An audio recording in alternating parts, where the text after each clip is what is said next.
This week has been pretty busy at Tesla, and there's been a lot of changes, and we've been waiting anxiously to see these cars out of Giga Austin, of course. But in the meantime, Tesla has been making some changes to the ordering process, and Tesla has also adapted as consumers have found loopholes to take advantage of. Now, of course, just a week or two ago, we did find out that there is a new variant of the Model Y that is approved for Tesla to make and sell, and this car presumably came from Giga Austin. This is what has been talked about being the return of the standard range Model Y. This is just listed as an all-wheel drive Model Y, meaning it's probably a standard range version of the Model Y. 279 miles of range. This will be a very popular option as it would presumably come at a lower price than the existing options available today. Now, of course, Tesla has increased prices substantially here in the last month or two, and the last price increase was a $3,000 increase across the board. So with these increases, there have been a number of changes that we've also seen from Tesla that are also going to support the bottom line as we look at the end of the quarter. Now, real quickly, I do want to give a shout out to the sponsor of this video, Drive Protected Shop. As you know, we have PPF on our car and we did a DIY kit and literally saved thousands. I've completely wrapped our Model Y. Our Model 3 has a full frontal and it is about to have the rest of the car wrapped. And if you go to driveprotected.shop and use code BTG, you'll save 20% on your order. So thanks again to Drive Protected Shop for sponsoring this video. Of course, Tesla did increase prices on full self-driving by $2,000, so it's now $12,000 to get full self-driving in a Tesla. But what Tesla has also done in the last month is if you go ahead and select an additional option to your car rather than just the base configuration, it can expedite your estimated delivery time. But in addition, they gave an additional expedited status for those of you who select full self-driving. On the standard range Model 3, you'll save 3 months by selecting full self-driving. Now, on the long range and the performance, there is no change by selecting full self-driving or any other option for that matter. On the Model Y, the long range, you will save 7 months by spending $12,000 and adding full self-driving to your order. On the performance, there is no change to that lead time, so June is still the best lead time you can get on a performance Model Y. When we look over at the Model S and the Model X, it's a different story altogether. As a matter of fact, if you add full self-driving to a Model S, whether it's a long range or a plaid, or to a Model X long range or plaid, it does nothing to the estimated lead time of that car. Now, it's interesting because if you add an option to that configuration for the long range version of the S, you will save some time. So if you add just one option to the Model S, you'll actually save 4 months in your lead time. Over on the Model X, it's the same story. 4 months can be saved by adding just one option. However, again, full self-driving does not seem to be having any impact on the delivery time for either of these models, which is really interesting. It's probably just an oversight, and whether Tesla wants to make any changes to that or not is yet to be seen. But it's very clear that if you go with a base configuration of a Model 3 or a Model Y, Tesla is very apt to bring you to the front of the line if you add that $12,000 full self-driving package. Now, that would obviously bring up the average sales price as the lowest cost trim of each model would then be $12,000 more, so they're obviously inclined to make those deliveries much sooner. Now, this isn't a discussion about is this fair or not, and I know there's a lot of you who are waiting patiently in line and have been for many, many months and will continue to wait for many months. But this is what Tesla has decided to do as far as a priority status for those orders that are coming in. Now, I've also heard from a number of subscribers when this did roll out that they were able to add full self-driving to their existing order, and within a week in some cases, they got a VIN for their delivery. So just by adding full self-driving to your existing order, you can expedite your order. And this is being seen to be accurate in reality. One of the other things that's interesting is some of you are very clever and have figured out that, hey, I can add full self-driving to my existing order, wait until I get a VIN, and then remove full self-driving. And yes, you can do that. And you've been able to do that for basically all this time so far.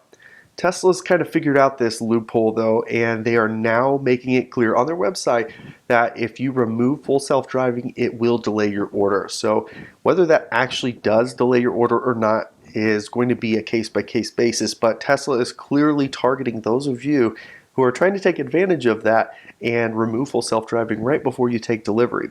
So Tesla's trying to incentivize those who are willing to pay the extra $12,000 to get to the front of the line and to get everybody else to the very back of the line. It's not a question about if this is fair or not. I know that there's a lot of frustrated people out there, and yes, this does seem counter to what Tesla has always been trying to do, which is make EVs affordable for the masses.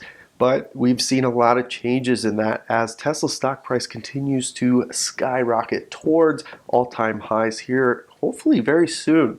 But it seems like as the stock price continues to go up, it almost seems like priorities at Tesla have changed, where they're more focused on profitability within the organization. Now, it is a publicly traded company, and the whole purpose of a business like Tesla is to make money. They are supposed to drive shareholder value and grow profit margins, and they've been very successfully doing that over the last year. Now, we've seen these price increases. We're at something like $14,000 more expensive today for a Tesla Model Y than in February or January of 2021. It's crazy in a year to see the price go up that much. Now, Tesla's not alone in this game. Many manufacturers are, of course, increasing prices, and the average sales price of a brand new car did exceed $47,000 for the first time just as we turn the new year. That all said, there is one glimmer of hope here, and Tesla did make a policy change, and this is being seen reflective and automatically happening now. So historically, once you've placed an order, if prices change, you're locked in, so you don't have to worry about price increases once you've placed your order. Now, one of the things you would have to worry about is if you've decided to make a change to your order, it would update your pricing schedule to the current sales price of those cars. So for example, if you wanted to add a $1,000 option like changing from black interior to white interior, it wouldn't just increase by $1,000. If you ordered your car when it was $2,000 less, you'd also be responsible for that other $2,000. So for many of you, you'd be locked into that original configuration, and you would not want to make any changes to that because it would be very costly. Well, it seems like just this last week, Tesla has decided that that's no longer going to be the case. And if you go into your configurator, you can make changes and it will not affect the base price of the car that you ordered. So adding white seats, even if the new sales price is $5,000 more, it won't increase by $5,000. You'll only be responsible for the cost of those options being added. In addition, those of you who ordered when full self-driving was $10,000, I've heard from a number of people that have shown that they are able to add full self-driving at that $10,000 price, even though it's $12,000 today. Now, once you take delivery, that will update and it will cost you $12,000 anytime in the future after you take delivery. So keep that in mind for those of you who ordered when full self-driving was $10,000. If you were maybe on the fence and you're very interested in getting your order front-loaded, this could be a way to do that, but again, it's going to be $10,000 for those of you who ordered before and $12,000 for those of you who ordered after the increase. I want to wrap things up by talking about inventory. We're coming to the close of a quarter, and at the close of the quarter, Tesla rolls out all the demo models every quarter. They go to the market and they are offered for sale. Now, historically, they've come with a nice discount, but those days have long since passed. Back in the day, you could even get $2,000–$3,000 off on a demo model, but it looks like the average discount rate right now is a couple $100, $500 at the max.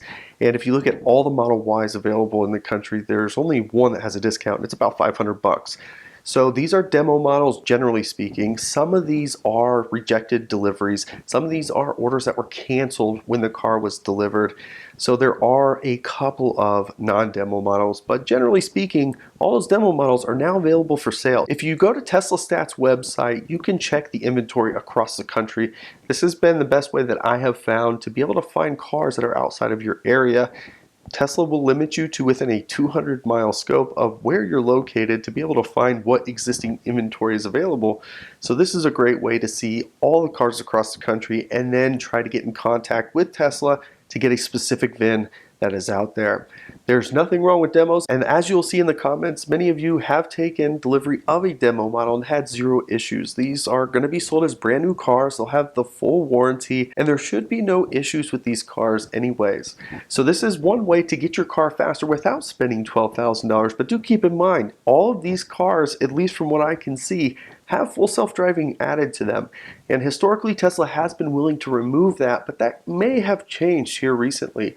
So if you do find one that you like and you want to remove full self-driving, of course, speak to your Tesla advisor and find out if that is something they're willing to remove in order to take delivery of that car. So as we look to close this quarter out, it's looking like Tesla is going to have yet another record-breaking quarter, and we're all anxiously waiting to see exactly what the numbers come in at. But it's looking like it's probably going to be a pretty solid quarter, and we will know exactly how solid here very soon. So I hope that you liked this video. If you did, of course, give it the thumbs up. If you haven't already, of course, subscribe to the channel as we continue to post content regularly. You can follow us on Twitter and Instagram at BeardedTesla. Thanks so much for joining us, and we'll catch you next time.